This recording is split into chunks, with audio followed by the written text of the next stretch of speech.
Доброе утро, дамы и господа. Good morning, ladies and gentlemen. Let us welcome Olga Vasilyevna, Minister of Education of Russian Federation, and I have the honor of opening the first event of the Gaidar Forum. I'm really a bit anxious. Okay, so dear friends, the topic of our business breakfast is investments into education, motivation. Can this change the situation in the Russian educational system? And what should we do to increase the amount of investment? I'm not going to insult your intelligence by telling you how important it is to invest into education. I'm sure that all those present here are sure that education is the most important thing, and Mr. Hariri in his book Homo Deus said very well that the most important discovery was the discovery of ignorance. We know that today knowledge is the most important resource of our civilization, much more important than energy, raw materials. Knowledge is unlimited, and the more we know, the more we produce energy, the more access we have to new types of raw materials. So education is a matter of social security and of national security, and no one can underestimate the importance of education. So I would like to start our discussion with a few slides just to set the framework for discussion. You know that 3.6% from GDP is the investment in education, and 4.4% of GDP is our target for future. But looking at the statistics, this still seems insufficient. So let's look at a few slides to understand where we currently stand. Well, like usual, not everything works from the first go, even though we will live in the times of technological breakthroughs. So here you see the expenses on education, looking at different sources. Russia, Germany, and United States are compared here. And I think that the Russian system is closer to the German one than to the American one.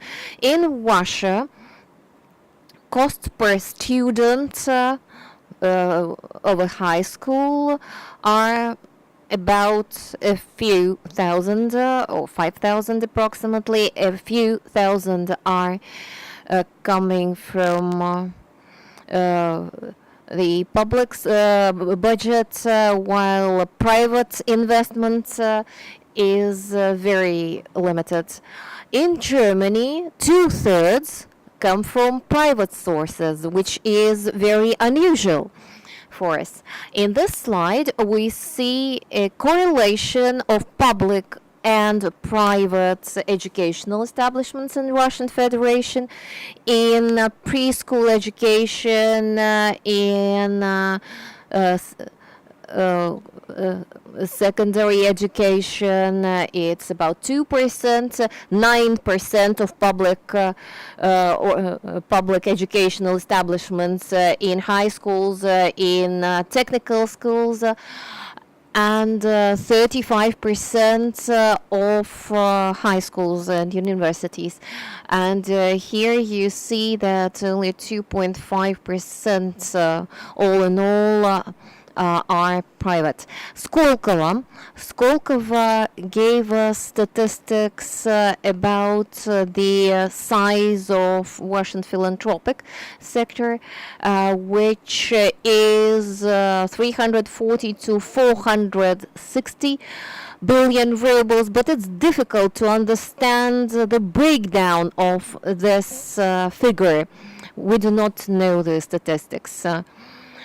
The Russian Forbes list representatives made a poll of 200 largest entrepreneurs, and the poll showed that 74% of entrepreneurs, first of all, support children, 50% support low-income families and socially unstable. 22% of them support education and science, and religion and church is supported by 28% of the top 200 Russian entrepreneurs. So the situation shows that the private sector in education is not a very big one, yet over the past few years we have seen a number of good projects, and we have their representatives here with us today as well. We know that the increase in this sector is 17 to 25% annually, and I hope that we'll also be able to discuss today investment into online education, into e-education. So this looks like a hype situation. And I'm very glad to see that we have a very reputable audience here today, very reputable participants, which means that education is one of the most important topics we'll discuss these days. Let me start from discussing the motivation of private investment into education. Why big business invests into education? I would like to give the floor to Vladimir Uzun, president of managing company Prosveshcheniye.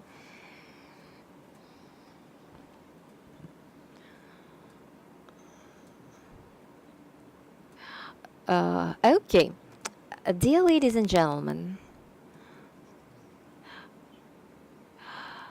you know, some 3 or 4 years ago, if someone told me that at the Gaidar forum we were going to discuss private investment into education, no one would believe it.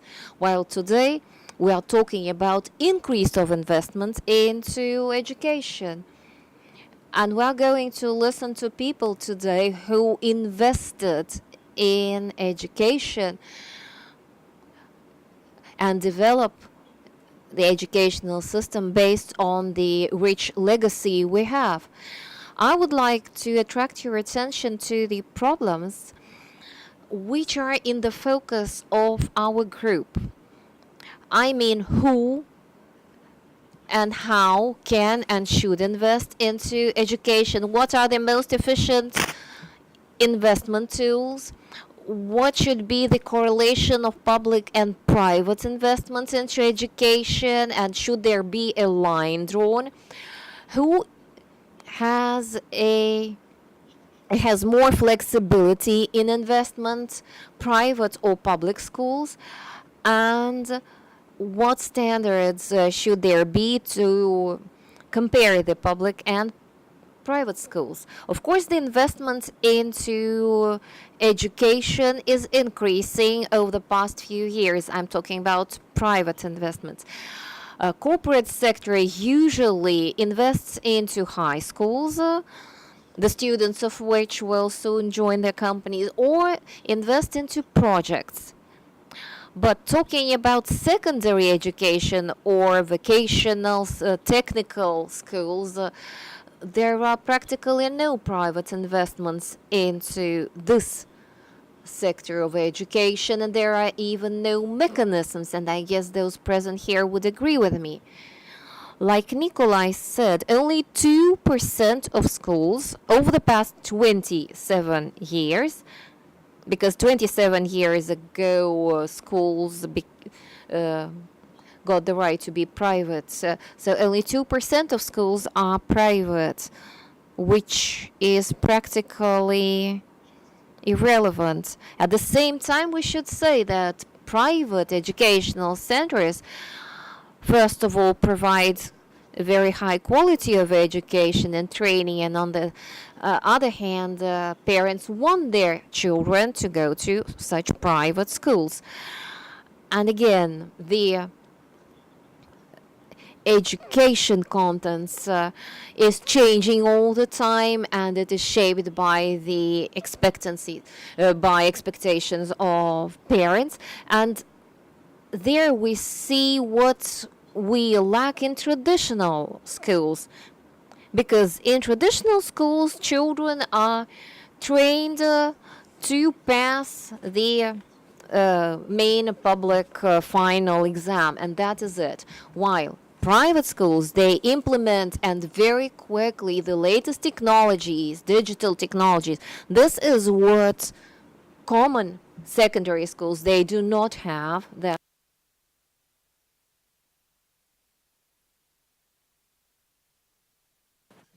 Поэтому каждая школа является неким отдельной единицей, которая поддерживается отдельной командой, правится из единого отдельным центром. And so what we propose is this. We propose that we combine our efforts, we pool our resources. We have already got convinced that no monopoly of education is viable at all. So we spoke with our colleagues and our partners, and we got convinced that the reason for investing in education is not to reap quick rewards or profits. They're seeking to improve the quality of education, the quality of living, and to improve the situation with education elsewhere. In saying so, no one forgets about return on investment, and everyone is prepared to make a long-term investment. And if we're talking about a long-term investment, we need to have a very clear picture and set of rules to do so. This may be a close-ended joint stock fund that would help us pool our resources. In doing so, we would achieve a whole number of goals. First, these unit investment funds are a very well-known form of business, which was designed originally for the benefit of long-term investment. Secondly, it would help us bring together a whole number of educational projects, starting from elementary all the way to higher education. It would then help us resolve some issues related to individual regions of the country. And thirdly, it would help us improve the efficiency of education, and we would then be able to draw on each other's experience in education. It would help us process big data and introduce machine learning. And fourthly, it would also help us to invite small companies and even private individual investors to join the club.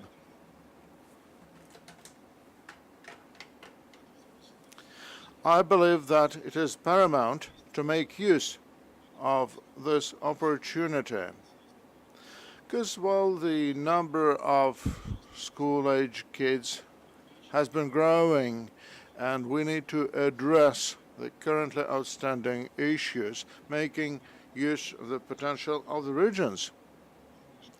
Because even governors and individual regions would like to build new schools. However, they do not always have sufficient funds to do so. And the governors and regional governments are interested in building a system of education rather than just build a new school building. So various cooperation options are available to us. Greenfield projects is one. and building on existing schools and say building addendums like gyms or laboratory buildings or some small production plants, especially when it comes to metal making, because metal makers are looking for new markets internationally, and they certainly need better human resources. So I do expect we'll have a sincere and frank talk here, and hopefully our results in the future will be better than those presented by Mr. Uskov. Olga Yurievna, are you ready to comment on what Vladimir has just said? I would also offer you a broader perspective. Do you need private money in education at all? Will this money be instrumental? Does it make sense? Thank you. Thank you. Thank you indeed. Thank you for coming here early and deciding to come and talking about important things in education. Let me give you my perspective first, and then in the course of this discussion, I hope to hear other opinions so that we have something to discuss, put something on the table. It is obvious that we all need to invest in education, both public and private businesses, as has always been. And let me tell you what I mean by has always been. So if we are talking, let's build a school, and in doing so, we'll give a helping hand to the region. This is not the right thing to do. Because the first question to ask is, why do we need to do that? In our recent history, we need to achieve a broad technological breakthrough. This is what we need. And to do so, we need new engineers, we need educated people, we need fundamental research as an integrated academic and scientific environment. We need to understand this clearly, that a region needs to develop based on a general academic environment, on training new human resources for the economy. We need to invest in research. And recalling that I'm an historian by occupation, let me tell you this. Well, we are to build a new school building, not just because we need a school building at all. We are to build a new school so that our children develop their talent, get educated, and then come to join research organization and new production facilities. That is important, and that is very challenging, because, well, there is no immediate return on this investment. It's 6 to 10 years if one's lucky.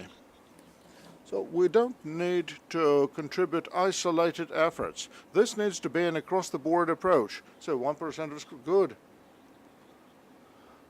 However, when talking about, say, public schools, and governors are nodding their heads, yes, they're shelling out the money for that. However, we do not only need to appropriate funds for building new schools. We need to look after this process, and this should be an integrated approach. So, and like Kontorkin. So everyone should know that they should either go to a vocational school or a university or a college and should build up on their previous knowledge. So, and in addition to an integrated plan, let me reiterate this once again. We're talking about a breakthrough. We need to achieve a breakthrough. All schools need to have new, good laboratories. We recently had a project on 8 rural schools in 8 different regions of the country, and we expect some help from fundamental science, fundamental research. So what's good in every country, education-wise? What's bad in every country, education-wise? And private schools and private training centers should have a very clear understanding that they are operating in this country, that they are bringing up kids for this country. And if they operate an education center in a given region, they need to be looking at least 10 to 15 years ahead. We are talking about science and research. There is no such thing as regional science. We have 3 academic departments. We have so many research institutions scattered around the country. And whenever we talk about science, I want them to get engaged in educating kids in genetics and in other disciplines. And artificial intelligence. This is so huge an issue, and it deals with digitalization, it deals with digital science, it deals with brain research, with so many broad concepts. And we need to bring all those issues together to apply an integrated approach. Thank you so much. Thank you indeed.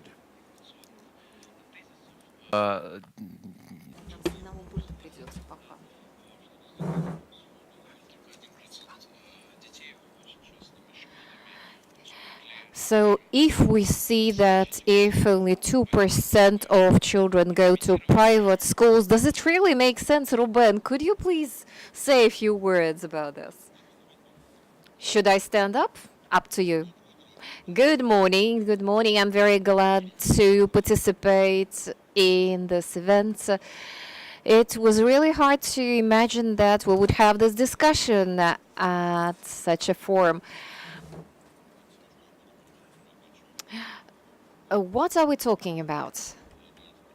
I'm not a historian. I may be mistaken. I'm not a professional educator, but over the past 15 years, I decided that education is the key area, the key industry shaping our future. We were solving over the past century the problem of ensuring access, universal access to knowledge and to education to everyone. Now we have a very interesting challenge. Today, education is not just a social must, a necessary social element, but it's the key competency which gives a competitive advantage to a region or to a country. And when we talk about the education, it became a key driver of the economic development as such. And talking about motivation, motivation is simple. All the polls show that talented people leave the region or the country where they have no opportunity to implement in real life their gifts, their talents. That's why the governors and the country, they are going to struggle for these people, to preserve the talented people. And we need to change the system. And that's why the motivation changed. And this is what we should discuss, because we still, many of us, we live in the old paradigm that the state should ensure access. Now we are talking about competitiveness of our system so that we could preserve the best minds of our country and attract new ones. And it also seems to me important to say that investment into education, we really have a big mismatch in this respect. Investment in education, it's around 25 years payback. It's not 1, 2, or 3, or 5 years payback. And again, we need to be competitive worldwide doing so. And we need to change attitude to the education, to educators, to teachers, to professors. Historically, there was no respect for them, while now these people are the keys to success. In Finland, 10 best, the best students, they want to become teachers. In our country, it's just the opposite. And it will never change until we manage to change this paradigm and attitude to those who teach. At the same time, we are now seeing a very dramatic change in terms of accessibility and availability of education, free of charge education, which you can have free of charge online, any kind of training, and you can really receive a lot of knowledge online. But online, you do not communicate live with a teacher. You do not benefit from the teacher's experience and other things that you can only have if you communicate lively. So talking about the we need to discuss this collaboration of private and public investments. Many people say that private schools educate too talented children for exporting them. So this can only be detrimental, while we want all the children to enjoy equal opportunities. Yes, maybe going to common schools, public schools, children, they do not become very talented. They probably do not, they do not quit the country. Now, when we say that the best will quit the country, well, remember what Stalin did when he tried to create our new nuclear industry. He managed to bring back to Russia famous Russian scientists like Landau and others. Of course, you cannot change the educational system as well without talented people. And people need to have an opportunity to realize their talents and skills. You cannot build good schools if all other sectors of economy are no good. It's not a question of whether we need good schools or not. Whatever we are talking about public schools or private schools, schools for talented children, it's about the whole setting in which we live, not just education we should discuss. Like Ruben mentioned, and now I would like to ask another question to Petr, Aven. What motivates you? Why is education of interest to you? Why do you do this fundraising now? I know you invest your own money. Yes, my own. Do you invest a lot? A lot. A lot means how much? Millions of dollars. But less than Mr. Moshkovich. Well, we'll ask the same question to Mr. Moshkovich as well. In 1930s and 40s, there was a major breakthrough because we created a fantastic system of natural sciences education. Like academician Keldysh said that there are natural and unnatural sciences. Well, we can look at Europe, which was very much like Germany in the second half of the 19th century, education-wise. Because a country cannot create 100% identical educational establishments all around the country.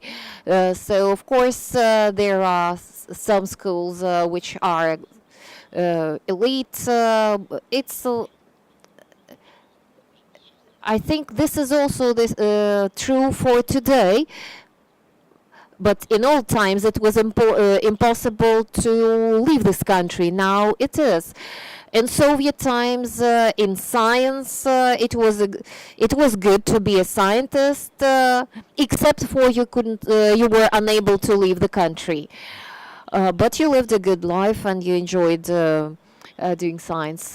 We discussed economics, investments, and whatever. It's all fantasizing, the economic payback and what. No one's going to invest money in education to see some payback. No. We invest not to see a payback in education. We invest because we want it. We want to see the result of our investment.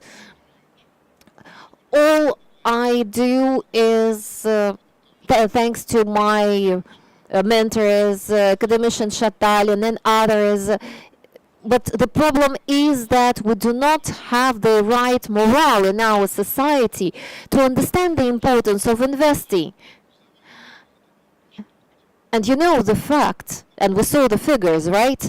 28% of major businesses investing in church and religion, which is more than investing in education. That's not a very good sign. What Mr. Moshkovich does is a civil exploit, I would say. And we should talk about it. It should become normal. Yes, I do the fundraising. Right. Russian economic school ensures the best economic education in this country, which is completely competitive in terms of quality of education with Princeton, Harvard education. Yeah, we do the fundraising ourselves, but we are also trying to attract private money. No one wants to give private money for education. Yes, we collected $30 million endowment in Russia and $30 billion in Harvard. $36 billion is endowment of Harvard University. $26 billion in Yale's university. It's difficult to be competitive with such a difference. And the first and the main difference is that we do not yet have in our country an understanding that education, good education, is a priority, that it is important for the country's sake, first of all. Private or public, it's not just to say that they are like against each other. No, that's wrong. If you look at Great Britain, for instance, in special elite public schools, it is more difficult to enroll your kids than to private sometimes. Because the best, you don't have many of them, and there is a big competition to enroll your kids. Yes, we have the same situation with School 57, for instance, yes. But you should not say that public is public and private is private and they are completely different. No, they are part of the same system. If the family does have the money, it's easier to enroll your kid in a private school, but there should be social justice. There should be both private schools and public schools. And public schools also merit support, right? So all of them have the right to exist. And considering the budget, I am a definite champion of elite education. Elite schools should exist. I just had a discussion with Mr. Fursenko about this. There should be specialized, special elite schools, and even a good public school can become part of the list of elite schools, and that is also another thing. So you are talking about education for the rich or for the talented? No, there should be public schools in which money does not play any role. And there should be other schools where you pay to learn. But again, if you look at Harvard, for instance, they give you 100% of scholarship which means that when you go to Harvard, whether you have money or not, it does not really matter. I remember very well the Soviet times where we had the best schools, but the best schools were public schools. We didn't have private schools then, and they were real good. Okay. Petr even was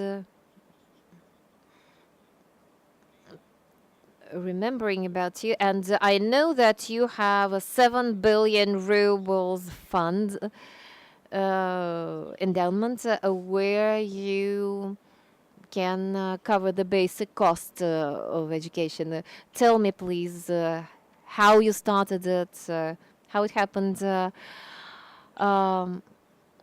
Thank you. First of all, I would like to support what Ruben said, because it's evident that only creating a competitive environment can help us to preserve our best minds. And of course, investing into education, this is not about making money. No, this should be done by people who really want to do something for their country. This is what we all do because we want to see a better education. That's the education which the motivation that I had, when I did it. I would like to tell you about the problems that I encountered already. I don't like this name elite schools. When we were planning our school, I love the model I saw in Singapore, where the system is completely transparent and the opportunities for children are similar, are equal. They have they have a bit similar system to ours. After the 7th grade, they have the first exam, general exam, and after that, the child chooses a school he would further go to. So there is a sort of a pyramid in which children, being more motivated, being more talented, they go to further schools, and this works like a pyramid. On the one hand, you can train together children having more or less similar educational potential, because it's much more difficult and much less efficient to teach children of the same grade where they have different background, different level of knowledge, and so on. Now we have to rewrite the manuals, because even in our schools we have children with different level of knowledge. That's why we have to break down our curriculum to cater for children having different level of knowledge. And in each region, after passing certain checkups and exams, the child could go to schools depending on his knowledge. And I also think that practical education, if we look at the practical experience of our Western colleagues, we see how well it works as a system. Elementary school, secondary school, technical school, higher school. The system works as a whole. Corporations come to universities where they can choose their future employees. In our country, there is no such thing like hands-on training or practice. We are trying to create the system so that it could be a single system, so that a school child could communicate with the university, could get some hands-on experience, so that the child being a child yet could plan his further life, his professional career. And today we have the opposite situation. You graduate from educational establishment, you have the knowledge, but you don't have any skills to apply this knowledge in real practice. And you cannot learn these skills at the educational establishment. So when you graduate and you find your first job, you have to learn everything anew in practice. Of course, we need to create a certain environment to ensure practical knowledge be taught, not just science. Tell us, how much have you invested? I spent $200 million, but that was not enough. Oh, quite a costly project. I'm not sure anyone else could afford it. Well, you are the ones who are making the Forbes list. I can tell you the first 100 guys from the Forbes list, they can afford building such a school. And if each of these 100 people would build such a school in his region, the system would change. But where can you find teachers for such schools? That's one of the key questions. I tried to call you yesterday to discuss this topic because this is another challenge that we faced in Letovo school. To teach children, you need to have certain skills and knowledge yourself. There is no problem with knowledge in our country because we have a large number of professional teachers, trainers, academics, but knowledge and skills are different things. We don't have those who train skills, and we need a system for this because all the experience we have accumulated, we are ready to share with anyone who would be interested in extrapolating our experience across the country. We need to set standards. We need to set standards for training and retraining and further professional or non-stop training of teachers. And of course, 4 to 6% actually is a huge amount of money to train teachers. The problem is that we don't have yet a very good goal setting in our country in educational sector. And I can tell you that here in Moscow we have quite a lot of support, and we can solve the challenges and problems we have without any big problem. It would really make sense to give the floor to Nikita Mishin, founder of charity foundation DAR. DAR has invested in excess of 1 billion rubles in school, and you have a new school, and the educational fee is 400K per annum. Good morning, first of all. The thing is that when I heard about the topic for this business breakfast, private investments in education, and when I learned that the organizers decided to give the floor an opportunity to speak, so I was taken aback somewhat, because I'm certainly not an expert, because we're in the charity business, and the new school is a charitable project. So when it comes to investment in education, this is something which is not.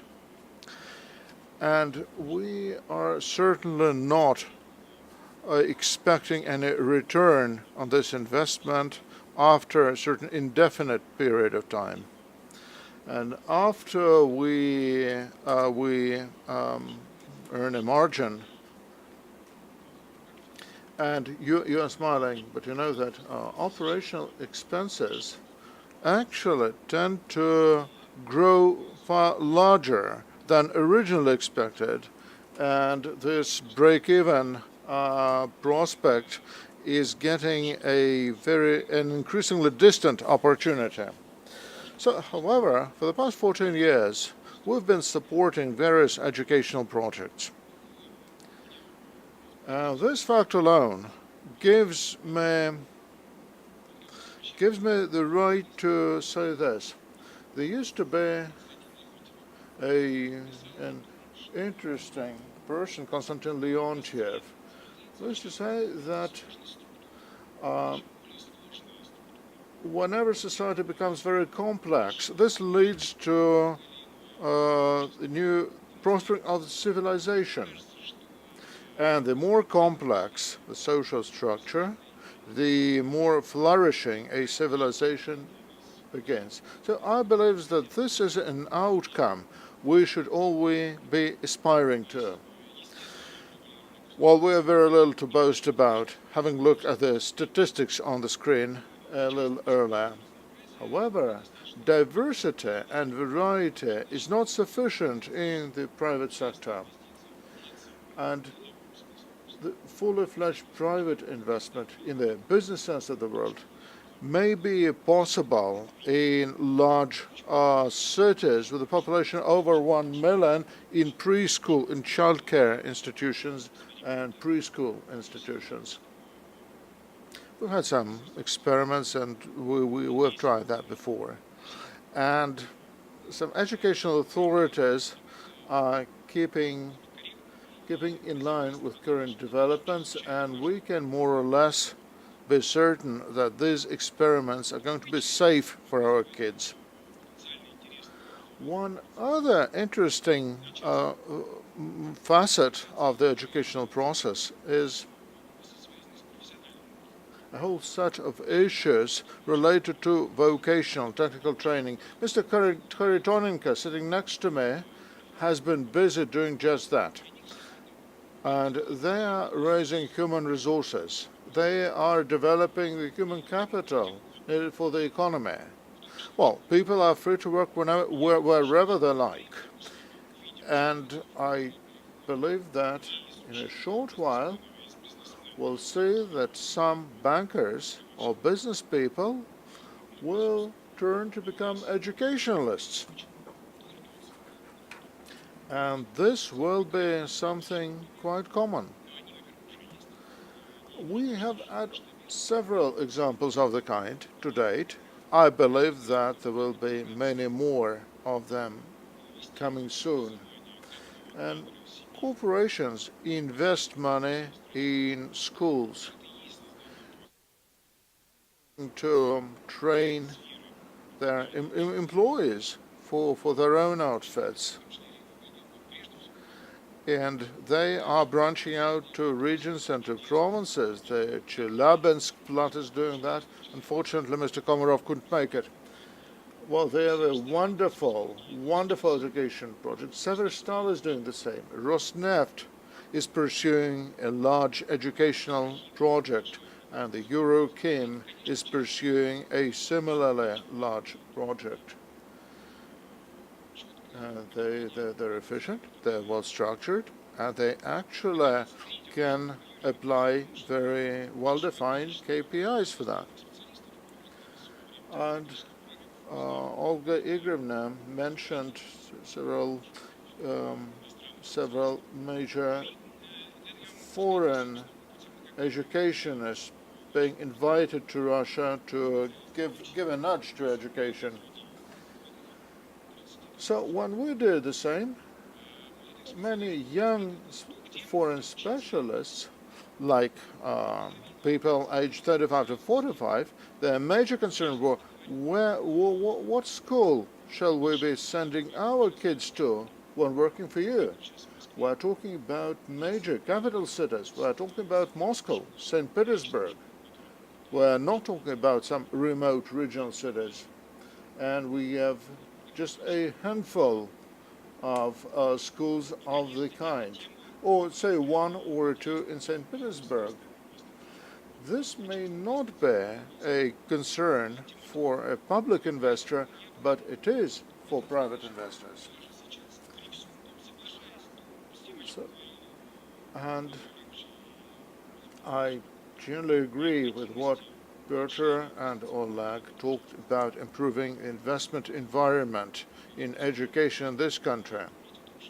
Having said that, we should realize that we do have open opportunities. We have developed good practices, and all we need to do is to give them a helping hand.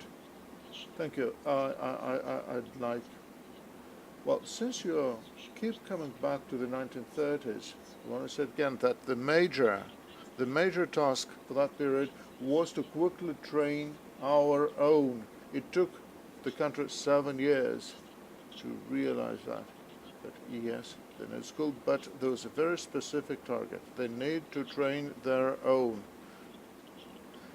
The U.S.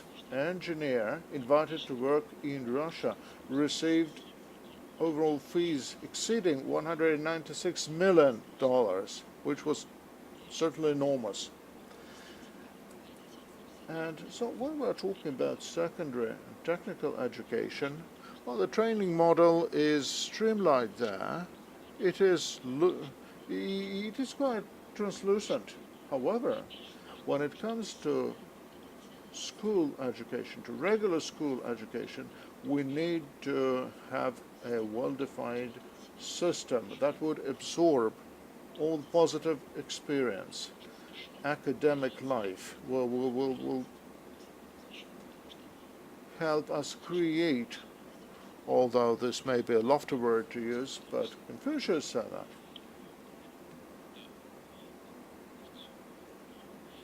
Okay. Why don't you take the floor, Victor, since you were mentioned, you has just been mentioned. Let me say a very simple thing at this point. And so it is to say that corporations will soon supersede universities. So what do you think about that? No, corporations will not supersede universities. They already have what's known as corporate universities, and even large businesses and medium-sized businesses have been using this form of education, and this education has proven to be quite effective.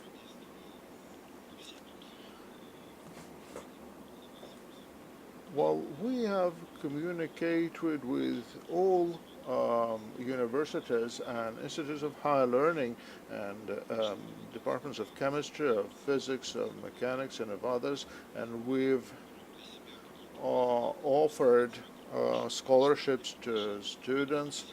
We have been inviting a lot of students to come and join us for hands-on training. Just education with, however, education per se needs to be complemented by communication efforts.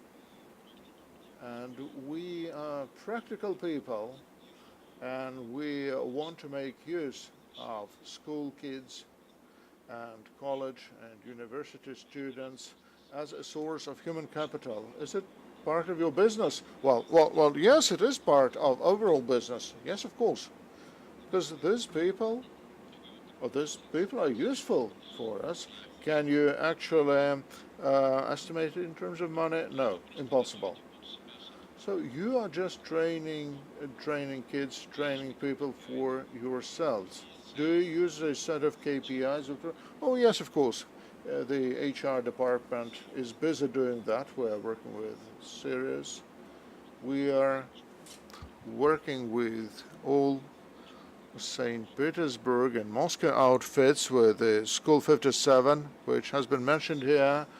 We set up special training courses at Moscow and St. Pete courses. We are thinking about setting up a special department at the Second Medical Institute. Is this considered to be some kind of investment? Oh, yes, kinda. We invest our time, we invest knowledge, so meaning not always money. No, money talks, but not in this case. But you write out checks. Is that right? Oh, yes. Can you name any figures? No, I wouldn't. And how much money are you prepared to contribute to corporate education? Well, not as much as Vadim, not 200 million, but dozens of millions of dollars. Farm Standard, yes, Farm Standard and other parts of our group of companies. Timur Turlov, are you here, sir?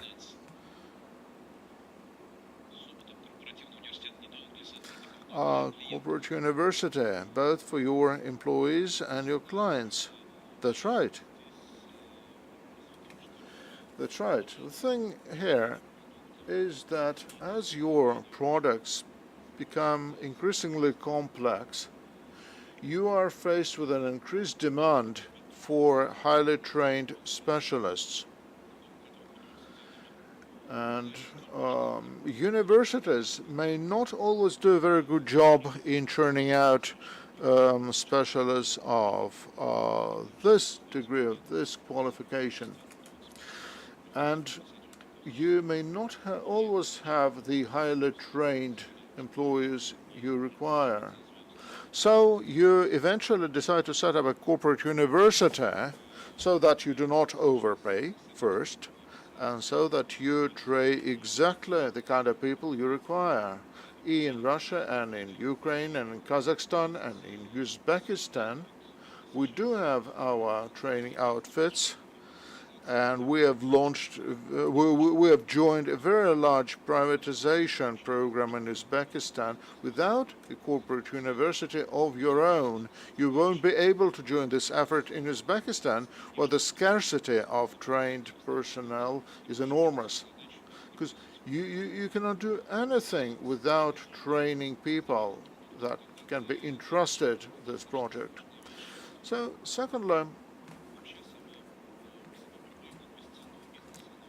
the investment business as a business deals with an idea that you cannot actually market your products if your clients do not understand what you are marketing, what your products are, how your products are structured, and then they won't take your products seriously. So first you need to train them. You need to train them so that you could speak a common language. And then, when you are on the same page regarding your solutions and your products, you will then be able to market successfully. And this may actually be one of the best ways of building of rapprochement with your client, and sharing competences. Disclosing your philosophy, your outlook may be very good for a business. This is a process and a way of managing our operational processes, of keeping our employees fit and trained, of building up on our client base. This is a way of doing business, which may not always immediately translate into money. However, when you think about the effort and the knowledge that you are prepared to spend on building the knowledge base and building your client relationship on, then you realize that you've joined the mainstream trend in the world. You need to educate people in order to be able to market your products. So thank you so much. Although I believe you have somewhat deflected us from our main path of discussion.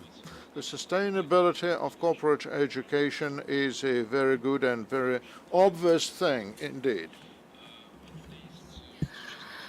So I really have doubts as to the financial sustainability of private education. We are talking about philanthropy, but is that eternal philanthropy? What will happen next?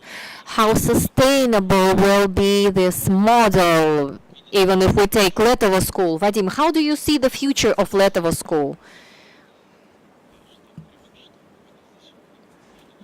I thought every one of you has a mic. I forgot that you don't. It's simple.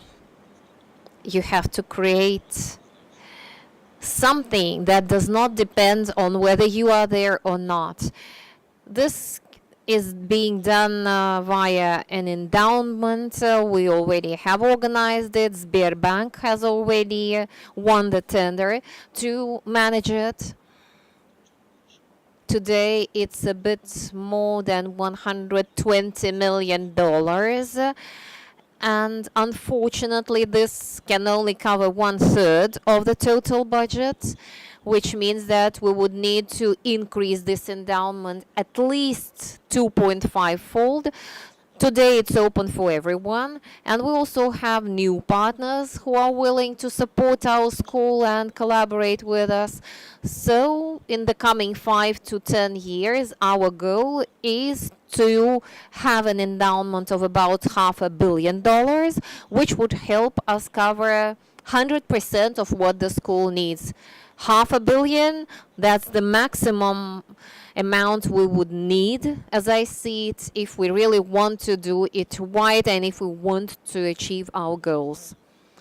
And since our goal is to have one of the best schools worldwide, we want to be in the top 10 best schools in the world. It's worth it. And the principle is simple. If the child, after being enrolled, cannot pay, he receives a scholarship. And the budget of the school currently for last year, it was $1,100,000,000. Since next year, since we just opened, we haven't yet enrolled everyone. Yet, so we think that the budget will be 1.5 billion rubles, which is a bit more than $20 million. If you take 3 or 4% of profit today, yes, we really need approximately $500 million for this endowment to work, because you know that endowment makes it possible to spend only the interest but not the main body of endowment. We already have the management board. We are creating a fully fledged institution.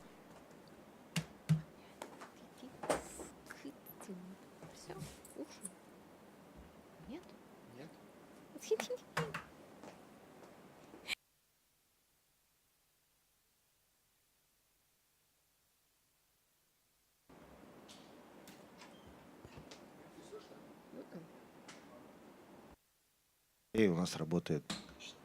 And we have 5,000 employees. We are making profit. Education can yield profits.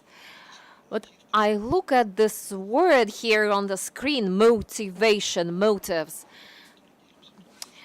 We either share or we merge or whatever, but we live in a very small area which is called education.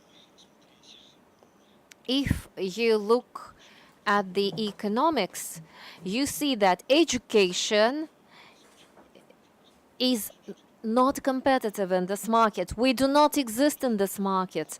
A school as an educational establishment is trying somehow to survive. For instance, prohibiting the use of cell phones at school, but still Netflix, for instance, they say that their key competitor is not YouTube or whoever, but it's sleep. That is their main competitor. They want to rob our time that we would spend on ourselves and for ourselves. They want to rob us of this. And they spend $500 million a year just to create content.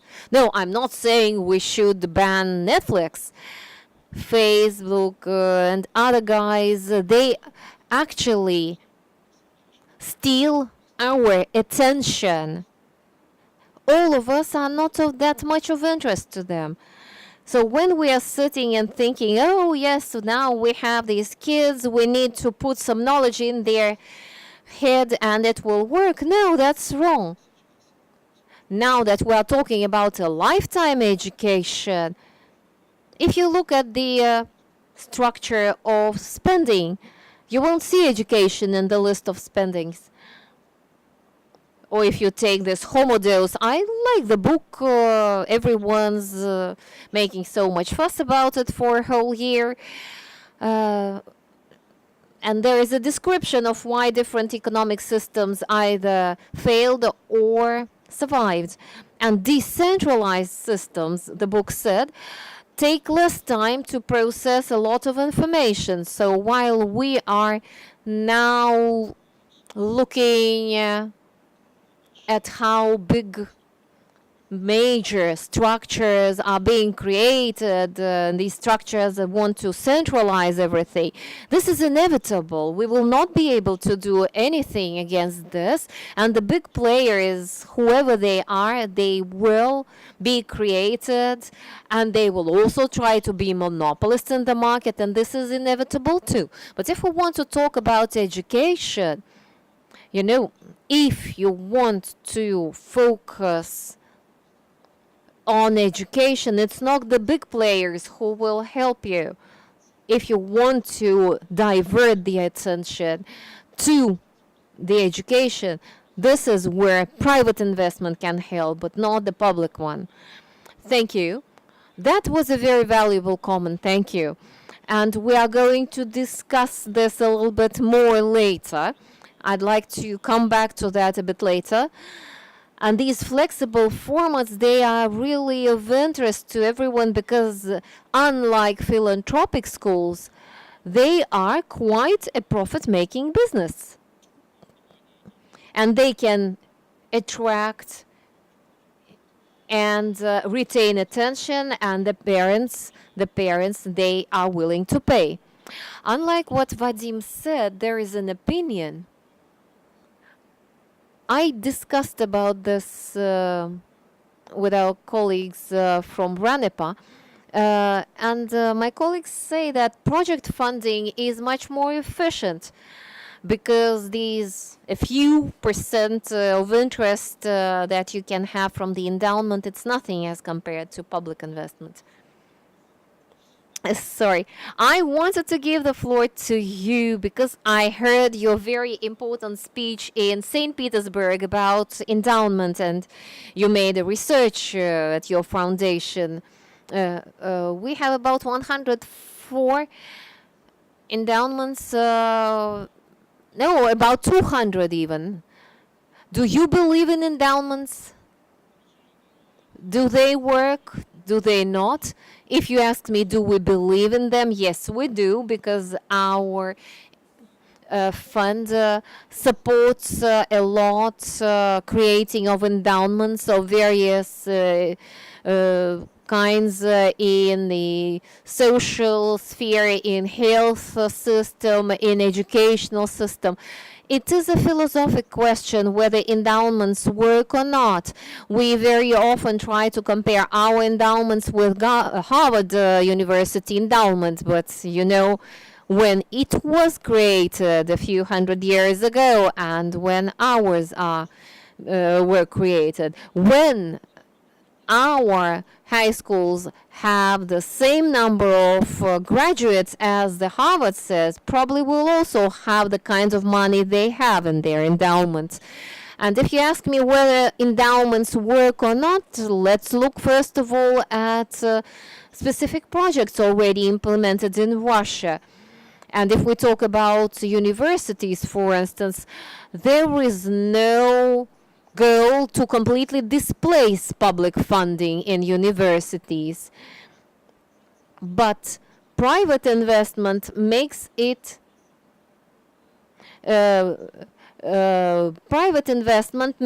possible to do something on a long-term basis, just not to be dependent on public funding and project funding. The education, investment into education, you understand, this is not something that will ensure a quick payback. But we need money to be able to revise our strategies, because we need to focus on investments on a long-term basis, and we want to improve the quality of education, and we have very good examples of how it does work. We can implement some completely unusual, non-standard fundraising stories when not just large investments support education, but also the state does. Because for the system to work, we need to have the three components: the public funding, which solves certain problems, private funding solving other problems, and endowments ensuring funding of education and solving still other problems. And if we have such a system made of these three parts, three types of investment, then we will be able to drive further the development of education, working together, not against each other. At school, we really need enthusiasts. We need pioneers who should be knowledgeable about the new best practices, and everyone should be interested in carrying forward this idea, improving the quality of education. Everyone should be interested, and we see that new endowments appear every year. Their number is increasing, and their funding capabilities are increasing, and based on these role models, we can promote the idea, which is the largest Russian endowment. It's Skoltek. Probably we do not promote it very much in practice. Now we also have Letova School, and there are two large university endowments. It's Moscow Institute of Foreign Economic Relations and another university which have about 1.5 billion. Do you have anything to say about Skoltek? Not really. I think that our event has the wrong name. It's entitled Private Investment, while my colleague here just said that investment, it makes no sense to discuss investment per se, because people who have made a lot of money in business, for them it really sounds silly to talk about payback of investments into education. I would call it private investment, but investment not for profit. And every time we see such an investment, you see different motivation. In Tel Aviv University, there is an Institute of Computer Sciences. $20 million cost the creation of this university. And you can see that every chair has a history. This chair was given to our university by Vasya Pupkin or whoever. Or, for instance, if you take the most successful hedge fund, which was created by a 42-year-old guy, and now this guy has invested 42 billions and billions of dollars into education. He holds conferences, gives money to the most talented participants. Why he does it? There is no explanation as such. I mean, money-wise, it's just that the person really enjoys doing so. We started by saying that the investment into education in our country is 3.6% of GDP, while it should be ideally 4.4. 3.6 is not enough. We want 4.4% of GDP. But talking about this from the economic points of view, okay, 0.8% increase of education budget. What will this change if we find them? Australia and Great Britain, these countries, they created a brilliant education system for export. I mean, Australia teaches half of the Southeast Asia after mining and agriculture.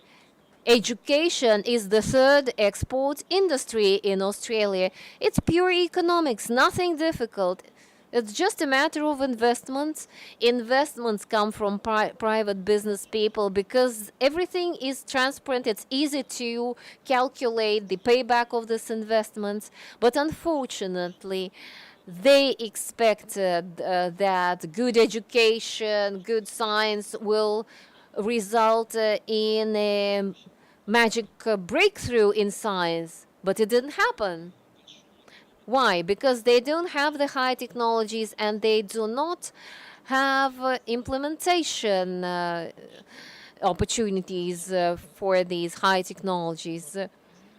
And it makes no sense to do this if you do not understand how, from the economic points of view, you can utilize the knowledge.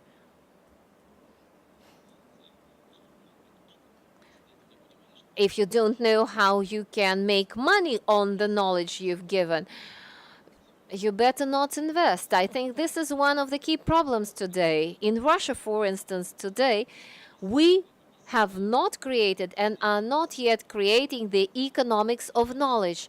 There are just scattered attempts to create such kind of science, but it's evident that in this business we need knowledge how to do this business. And knowledge, specific knowledge I'm talking about. And in this context, this is the money which will pay back. But unfortunately, we are in a situation now, sorry for this example, but talking about the level of brain drain, we are just afraid to think about how dramatic it is, even though you can very quickly calculate the brain drain level in our country. Not long ago, a guy came to see me. He said, "Hey, I've come to say goodbye to you. I'm the last one from my university group who hasn't left the country yet." So we invest in education to educate good specialists who will go to other countries to improve the well-being of other countries. This is what we are doing. But it makes no sense to do this. It makes no sense to set a goal for the state to increase investment into education if we don't focus on retaining our best minds in our country. 4.4%. How can you comment this figure? 4.4% is the figure which would be ideal, like it was said. What do your experts say about this? Thank you. And I would like to thank the Forbes magazine and everyone here for this interesting event this morning. And I really do agree with what was just mentioned. You shouldn't look too much at the magic of figures. You can have 10% of GDP for education, but you can completely fail to use it efficiently. That's why when we say 1.3% of growth is not enough, while 1.5, 1.8% of growth of educational costs would be good, no. When we say that 3% is good, 1% is not good enough, again, depends how you spend it. Or when we say -1 is much better than -5. So let's not be carried away by this magic of figures. I really think that, well, I want to underscore what Alexander said. Two things. Number one, brain drain. It's not that a major part of the country's population is leaving. It's the brains are leaving the country. When we are talking about our migration and demographic problems, we are talking about the importance of migrants. But we know that brain drain, this is about qualified, educated people, while migrants are people having little education. For instance, good education in health system would be only where the society would be ready to invest to train this or that kind of specialists. We do have some important creative breakthroughs. When I became the rector of this educational establishment, of this academy, I remember a student said, I paid you, you are supposed to give me the certificates. While today, students come and say whether I paid or I got enrolled. I'm spending my time on education here, and I can tell you that difficult educational programs are appreciated even more than simple ones. And those who we are training today in this academy, they want to see the result of this education. They want to be well trained. We are currently living in a world, I've been saying this many times and I've been scored for this many times. I remember many years ago when we wanted our economy, we wanted it to be efficient. Now it's easier maybe to live for a country where you will feel better. You can use credit cards anywhere in the world, so no big problem to live. But of course, the costs of transformation of the system in this country are much higher than the cost of just living for another country. And the quality of education per se, in general, due to such trends of brain drain and so on, is really declining. And tomorrow, we are going to have a session on education and economic growth. We've been working on this very much and focusing on this over the past 1 or 2 years. Well, everything is important for economic growth, like the health system and everything. But if we talk about investments into education with our governors, if in 3 years we come and ask you, where does the economic growth in your region come from mainly? They will not know that yet. In the United States, for instance, when the Committee for Education and Science in the Senate, when the senator lobbies the investment into Massachusetts educational institutions, this is good for Massachusetts, while lobbying the same investment in Iowa. It makes no sense because the graduates, they leave Iowa, for instance, for Massachusetts.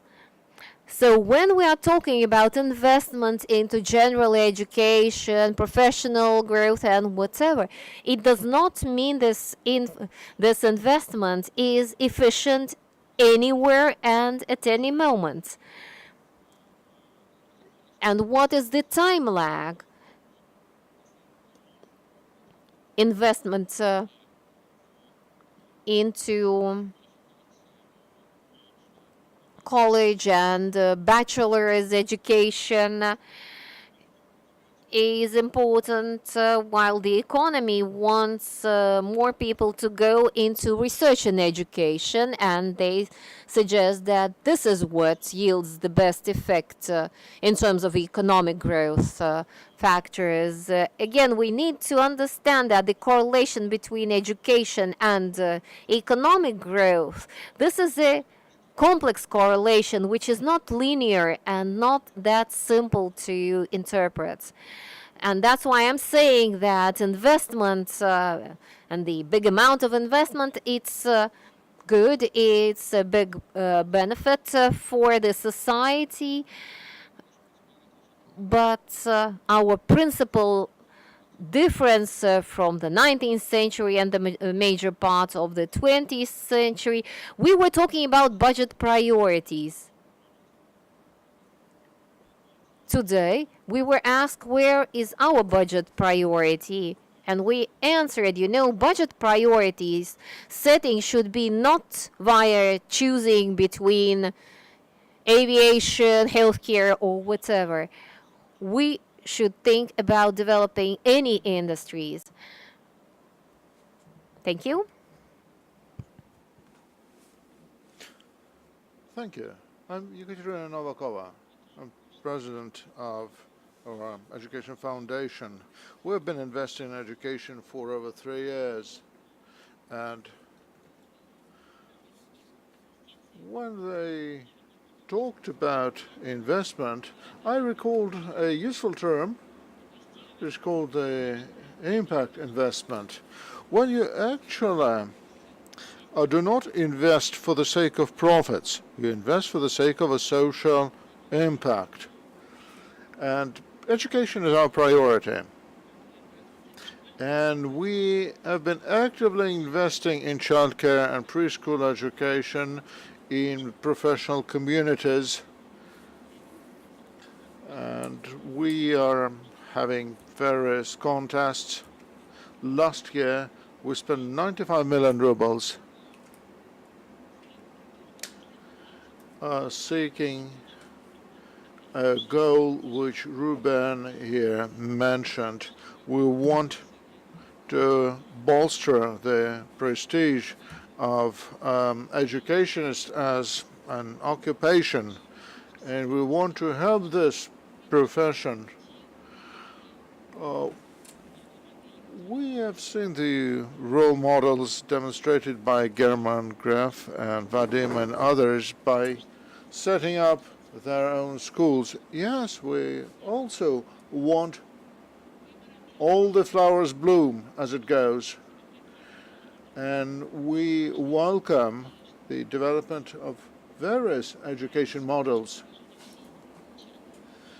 And we certainly want to identify our own focus of interests in education and see what we can do best to help schools in the country gradually grapple with their challenges and move onwards and get better. The education system in this country is faced with the challenge of both training kids and looking after people with special needs. So this is why we invest in programs which are tailored to inclusive education, equal opportunity programs, tutorship. And I am saying all this to let you know that we've created a groundwork for endowments in education. And how big is your endowment? 356 million rubles, if I remember this correctly.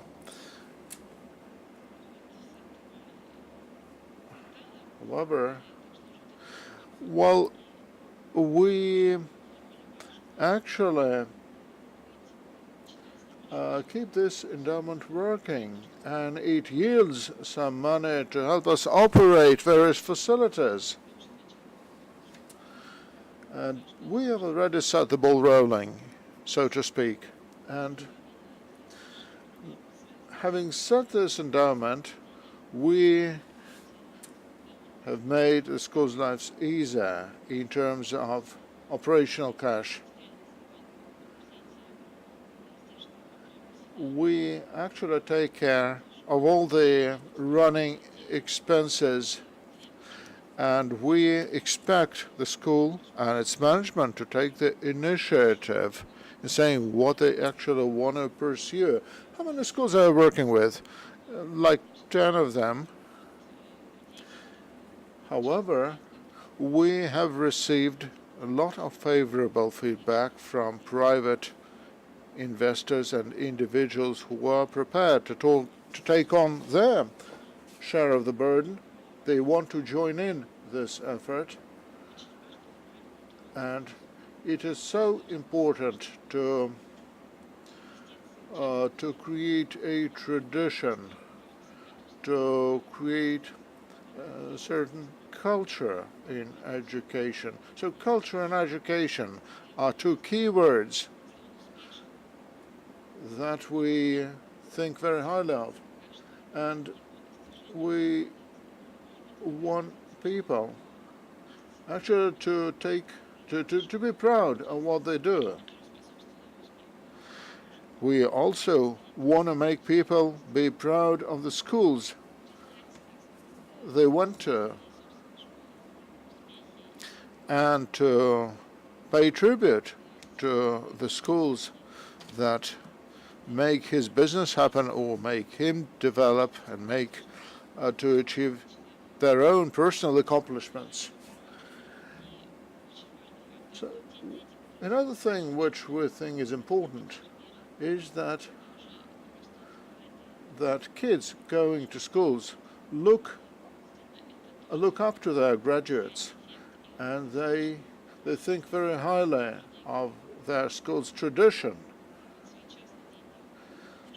And when they finish school and move on, they would often come back to their school to help. Thank you, Ekaterina. So I believe that we need to move on quickly, because well, the Prime Minister is about to speak very soon. Dear colleagues, I looked very carefully and I listened very carefully to people speaking, and it was curious, and Petr, Aven and Vladimir emphasized that incentives in this area are poorly associated with profit-seeking. I want to mention one other thing.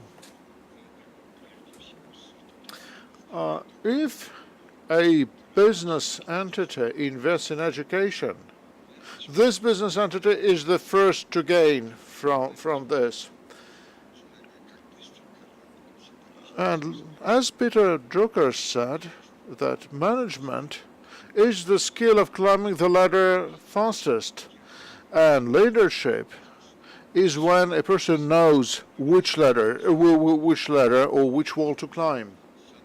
So this is most important for businesses to realize when they want to talk about investing in education. Investing in education means that people think long. They play long. And people in this room are prepared to play long.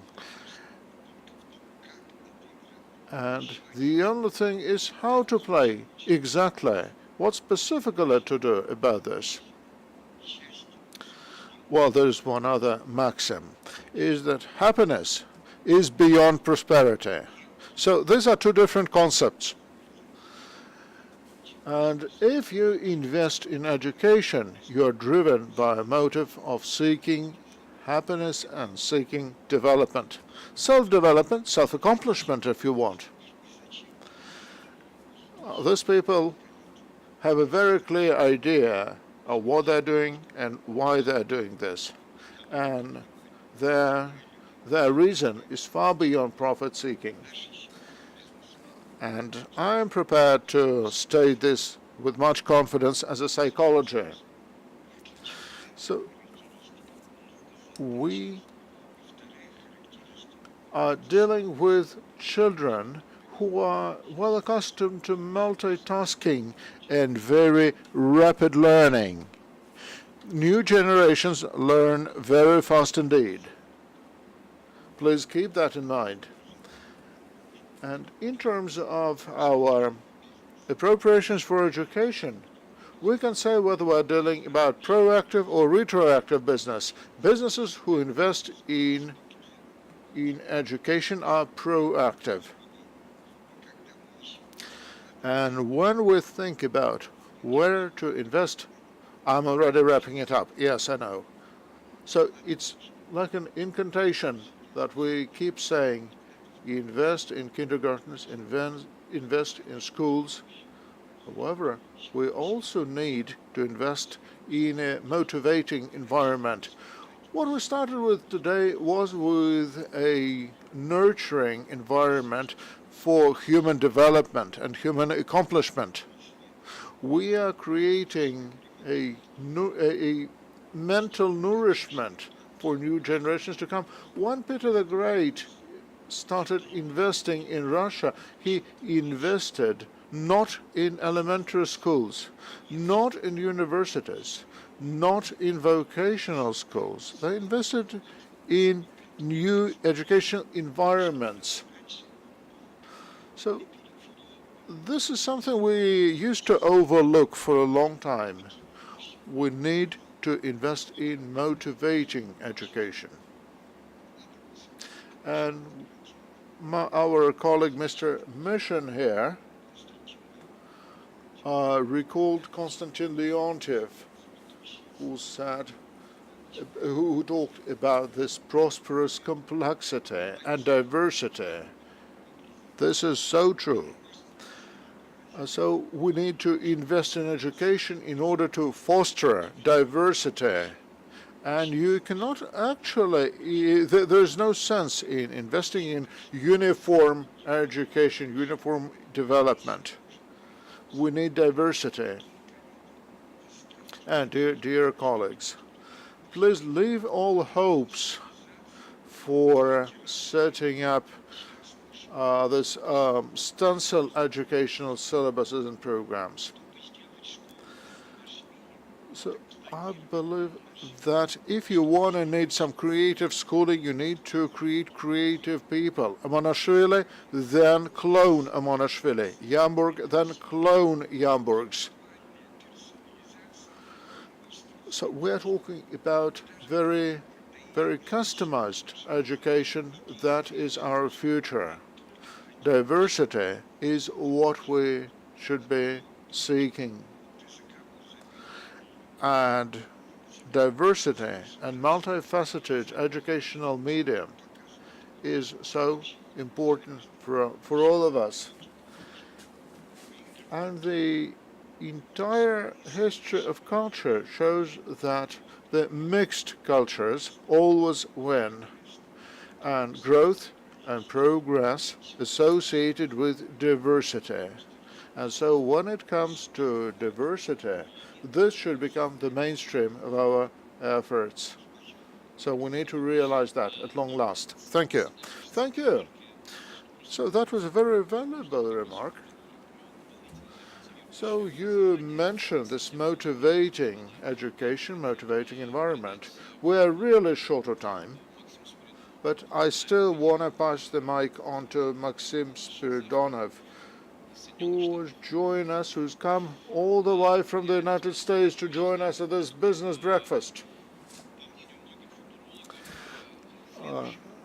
Many social scientists believe that the next largest company in the world is going to be an educational company. So what do you think about that?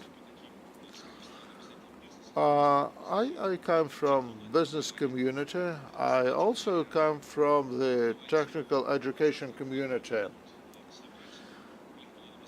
So my colleagues will probably confirm that we believe that we, as investors, want to invest in education, and we do seek to see the return on our investment in 3 to 5 years' time. As business people, yes, we do. And we also believe that the next largest company in the world will be based on an educational institution, or will be an educational institution as it is. Well, there's going to be an educational Facebook or educational Amazon. Well, this doesn't matter so much, but it's going to be based on education. We can also assume that if there is a global leader and regional leaders like Russia may see a major digital company that will fairly soon, in a few years' time, take the wheel of the digital market, and this will be a for-profit business, a profit-making business, like Amazon became in his time, and they will be operating both in offline and online education in Russia. Here are a couple more trends that may worth mentioning. We've been in education for a long time, for over 10 years. We started long before it became fashionable. And Forbes included us in the list of 20 top online education companies. So the first thing is online education is a catalyst of change.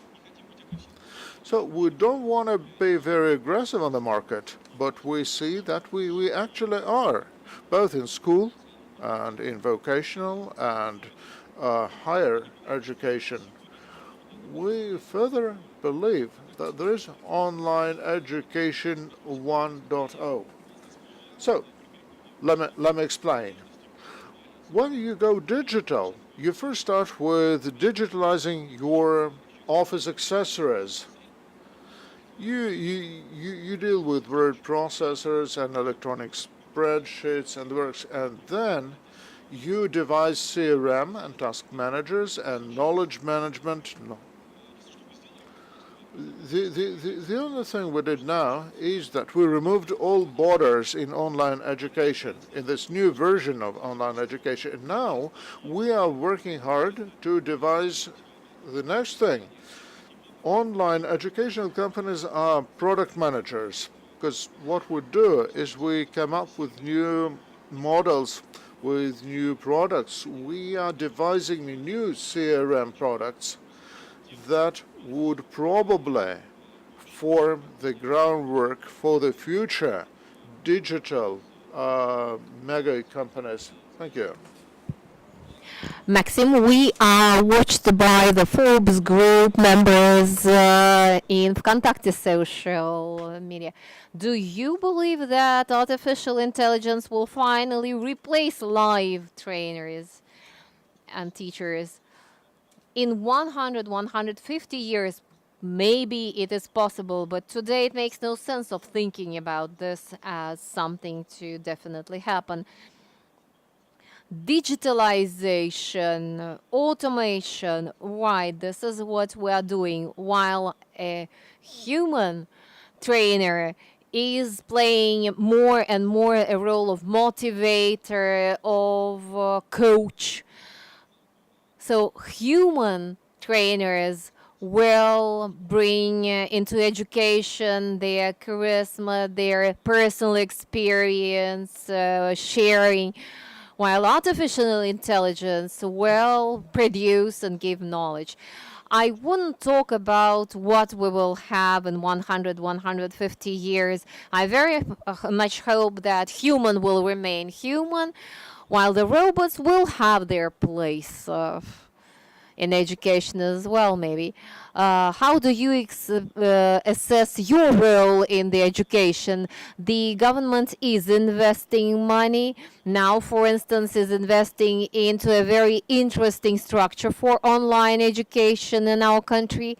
And what we see is that private equity funds are investing gladly 20%. I heard about 20%. I think that's more. No. That's different. We just saw that there are 1.8 billion of commercial money available for the education. This is the total for the private sector, while 1.2% are available for the online education. All tens of billions of dollars, they are available, but not for online education, of course. Thank you, dear friends. Unfortunately, we have no more time left.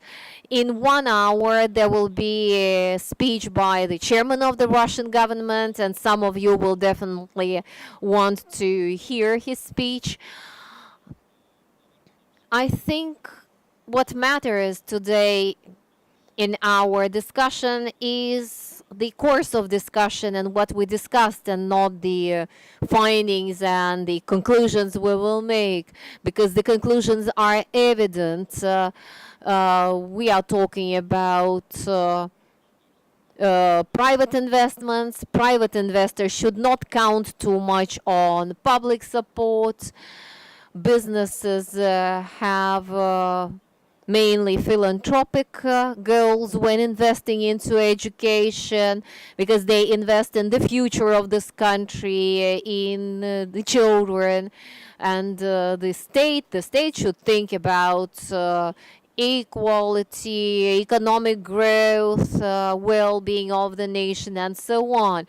But private and public schools cannot live in separate worlds. They are part of the same system, and no matter whether we are talking about online business, high-tech business, or private business creating schools, high schools and endowments, private schools and private online platform of education definitely are platforms for innovations, because the public schools per se are much more conservative. They are thinking of how to preserve the legacy and so on. They are more conservative.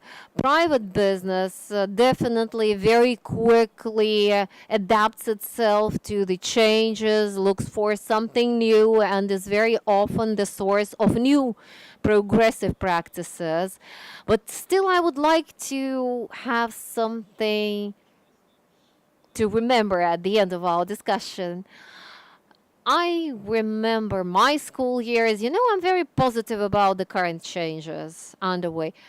I am a graduate of Specialized English Language School 34, attached to the Kurchatov's Institute of Atomic Energy.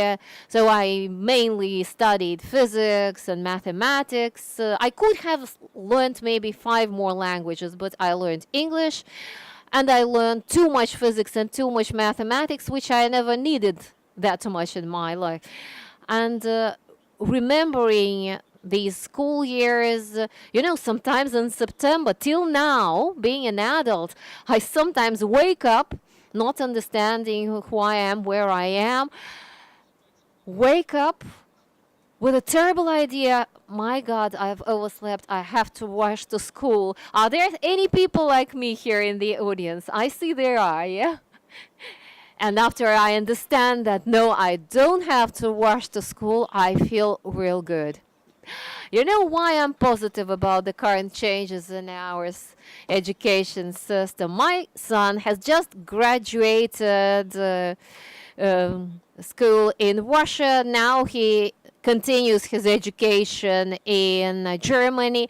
He remembers school. It was a private school with only good feelings. He never had to force himself to go to school and get up in the morning. And I'm glad that now we have a choice. At least we have a choice, and we have an opportunity to make our kids happy, because school is a very long period in our life, psychologically, maybe the longest one. So it's important how you live it. Thank you so much. Thank you for coming so early, and I wish you a very productive and interesting forum. Thank you.